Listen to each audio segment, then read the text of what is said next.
The room went completely silent the moment Zara's pen stopped moving. 17 people, federal analysts, Stanford linguists, a retired NSA cryptographer who once cracked a Soviet cipher in 1987, they all stared at her. Not with admiration, with something that looked more like offense. Like she had walked into a room she had no business being in and done something they couldn't explain. Zara Williams set the pen down on the mahogany table, slid the translated pages across to the gray-suited man at the head of the room, and said quietly, "Page 4 is a location. You'll want to move fast." The gray-suited man, Richard Holt, deputy director of the Financial Crimes Enforcement Network, looked at the pages, then at his watch, then back at Zara. 7 minutes, he said. 6 minutes and 43 seconds, Zara corrected. Oh, but yes. Nobody laughed. Nobody moved. And that is where this story truly begins. Not in that room, but 48 hours earlier, in a different room entirely. A smaller one. One that smelled like burnt coffee and humiliation. Zara Williams was 23 years old, and she had been told no 11 times in the past 8 months. No to the research position at Georgetown. No to the fellowship at the Library of Congress. No to every single application she had sent to every linguistics department on the East Coast.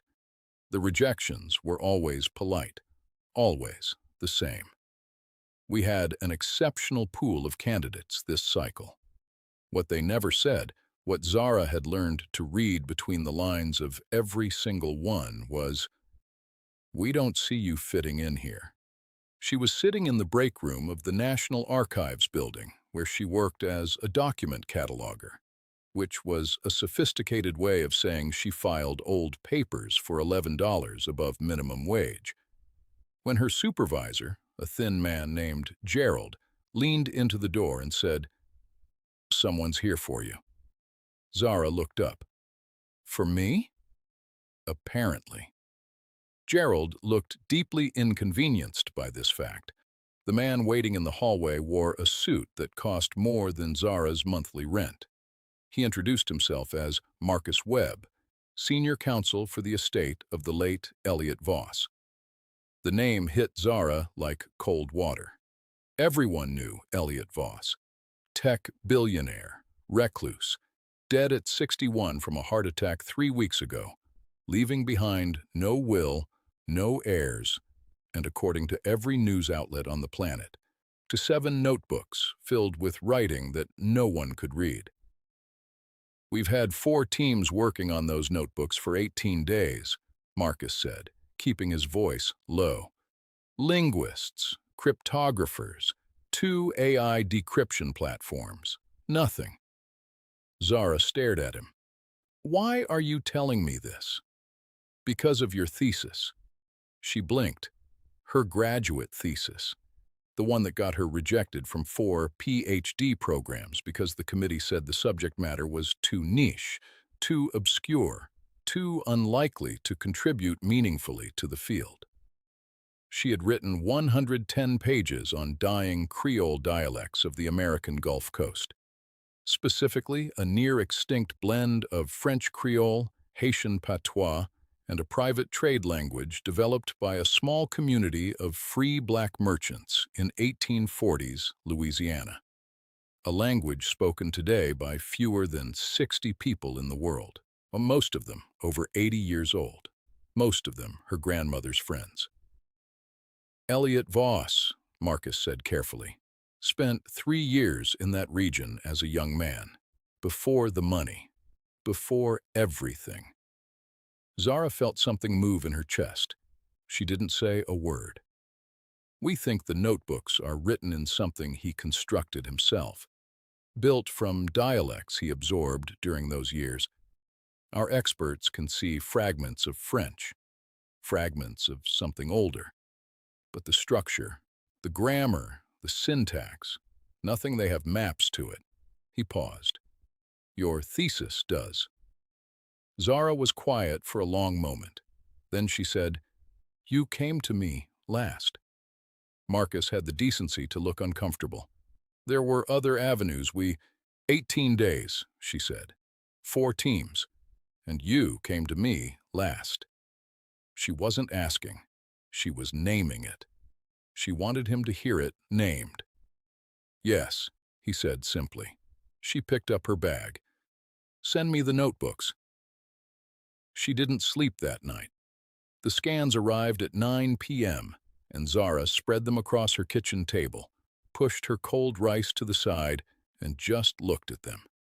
Her first feeling was recognition, the warm, almost physical shock of seeing something familiar in an unfamiliar place. It was like hearing your grandmother's voice on a stranger's voicemail. She actually pressed her hand flat against the page, just for a second, just to feel it. The writing wasn't code in the traditional sense. It wasn't transposed letters or numerical substitution. It was language, real, living language, but layered. Voss had taken the Creole dialect and then bent it further, building his own private grammar on top of it, on the way a child builds a secret language with one specific person and no one else. Except the person he'd built it with was gone. Except the community that spoke its roots was nearly gone too. Except no one had thought to look for the key in the hands of a 23-year-old black woman who filed papers for a living. She thought about every professor who had looked at her thesis topic and tilted their head like she had said something amusing. Dying Creole dialects. Like dying meant unimportant. Like the fact that only 60 people in the world still spoke it made it lesser rather than more precious. She had spent 3 years of her life learning to speak it fluently, sitting at her grandmother's kitchen table, listening, practicing, recording, and she had been told, formally, in writing, that this was not a meaningful contribution to the field. She picked up her pen and started writing. Her phone rang at midnight. It was her mother. "You should sleep, baby." "I can't."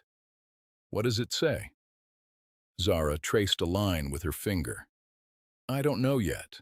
But Mama, he loved this language. You can feel it. The way he wrote it. He wasn't hiding something ugly. He was protecting something." Her mother was quiet. Then she said, "That doesn't mean what he was protecting is good." Zara looked at the pages.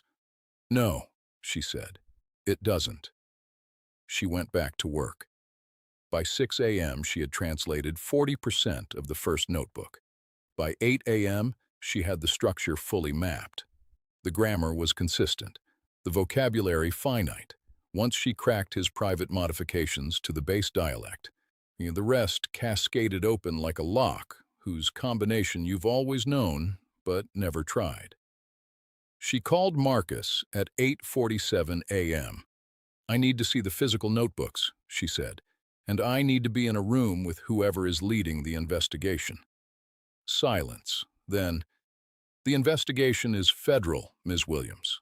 That's not really—" "I found a reference to a numbered account on page 3, she said, "and what I think is a property address on page 7.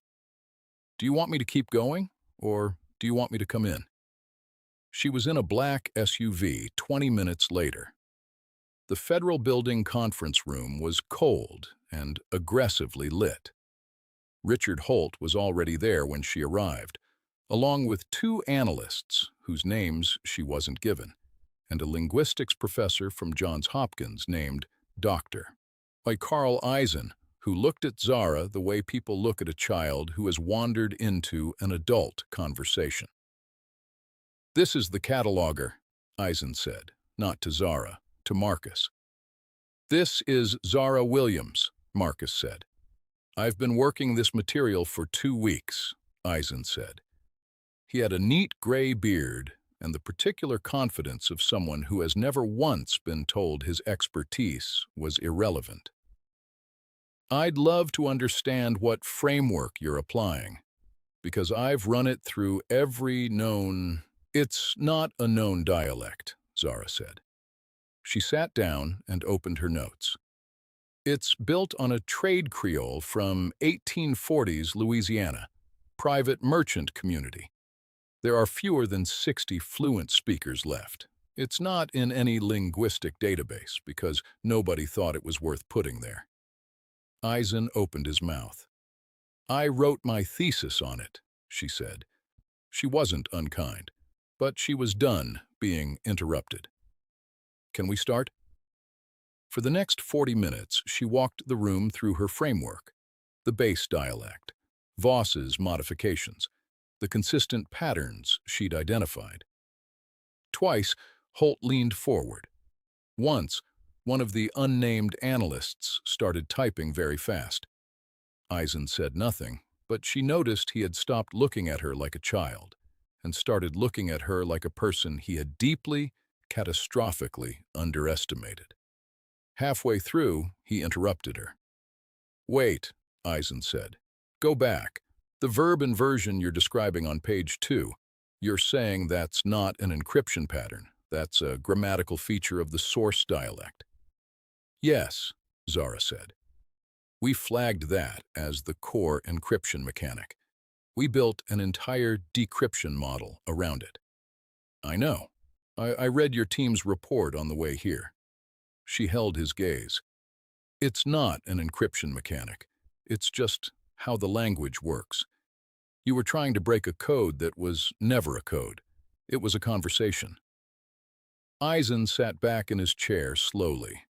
He looked like a man watching an entire building he had constructed in his mind quietly collapse. 18 days, he said, mostly to himself. 18 days, Zara agreed. She wasn't cruel about it, but she wasn't soft about it either. Holt cut back in. Can you translate the full notebooks? I've already translated the first one. I can do the rest today. All 7? Give me the room and stop interrupting me, and yes. Holt almost smiled. Almost. He slid the physical notebooks across the table to her. Page 1 through 7, he said. Translate them. Here. Now. Zara looked at him. All 7 pages? Yes. She picked up the pen. The room was absolutely silent for 6 minutes and 43 seconds. She wrote steadily, flipping between the notebook and her translation sheet, occasionally pausing for 3-4 seconds before continuing. She didn't ask for help. She didn't look up. She moved through Voss's language the way you move through a neighborhood you grew up in, not searching, just walking. When she set the pen down, the room stayed silent for another full 10 seconds. Holt read the translation. His face changed. It went through several emotions in about 4 seconds. Disbelief, then urgency, then something that looked almost like guilt. He hid it, Holt said. Not to the room, to himself. He hid the whole thing, for years. He didn't hide it from everyone, Zara said. He wrote it in a language spoken by a community that the financial world never thought to look at. That's not an accident. One of the unnamed analysts looked up from her laptop. Are you saying this was intentional? That he wanted someone from that community to find it? I'm saying he wrote 30 years of private thoughts in a language he learned from people who had no institutional power and no reason to trust institutions, Zara said. Draw your own conclusions. The room was quiet again. A different kind of quiet this time. She paused. She thought about her grandmother, about the women who spoke this language over kitchen tables and at church suppers and in letters that nobody outside their circle could read. She thought about all the ways people make themselves invisible on purpose, not from shame, but from self-protection. She thought about how a language could carry history inside it, like bones carry marrow, and how you could cut it out of every textbook and every database and every academic program, and it would still survive, in kitchens, in the mouths of 80-year-old women who had never once needed a university to tell them their words were worth keeping. On page 6, she continued, he names 3 individuals. He transferred significant assets to a land trust 30 years ago, a land in Louisiana, along the same corridor where that community settled. He was trying to give something back. She looked at Holt steadily. What you do with that information is your job, but I want it on record that I said it. Holt stared at her for a long moment. It's on record. Eisen cleared his throat. I want to say, for the record as well, that the linguistic methodology Ms. Williams applied is extraordinary. The academic community should have... He stopped, started again. You should have been in the room 18 days ago. Yes, Zara said.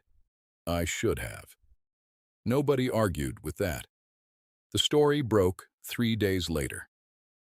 Billionaire's secret notebooks cracked. The headlines didn't mention Zara by name at first. They said a linguistic consultant. Then a journalist dug deeper and found her. Then the story became something else entirely. Zara's phone did not stop ringing for a week. 3 PhD programs reached out. 2 offered her funding, retroactively apologetic in ways that almost made her laugh. The Georgetown research position, the one she had been rejected from 8 months ago, sent a formal letter of reconsideration. She read it twice, set it aside, and called her grandmother instead. They want me now, she said. Her grandmother made a sound, not quite a laugh, not quite a sigh. They always wanted you, baby. They just didn't know it yet. That's generous. It's true. The question is what you want. Zara looked out her window at the city. She thought about 60 people who spoke a language the world had decided wasn't worth keeping. She thought about the words Voss had written in that language, carefully, lovingly, for 30 years, trusting that someone, somewhere, would know how to read them. I want to make sure it doesn't take 18 days next time, she said. I want to make sure there's someone in the room who knows. Her grandmother was quiet for a moment. Then she said, then go be that person. Zara Williams enrolled in her PhD program that fall. Her dissertation topic was approved on the first submission. She went on to establish the first academic archive dedicated to Gulf Coast Creole dialects, funded quietly by a portion of the Voss estate. The 60 speakers were recorded. Their language was documented. Their words were saved. And somewhere in the archives of a federal building in Washington, D.C., there is a handwritten translation, 6 minutes and 43 seconds of work that cracked open a mystery 17 experts couldn't touch. The name on the document reads, Zara Williams, Linguistic Consultant. It should have always said that. Now it does. If this story moved you, hit that like button. It genuinely helps more people find stories like this one. And if you want to be here every time we drop something new, subscribe and ring the bell. Drop in the comments. What part of this story hit you the hardest? We read every single one.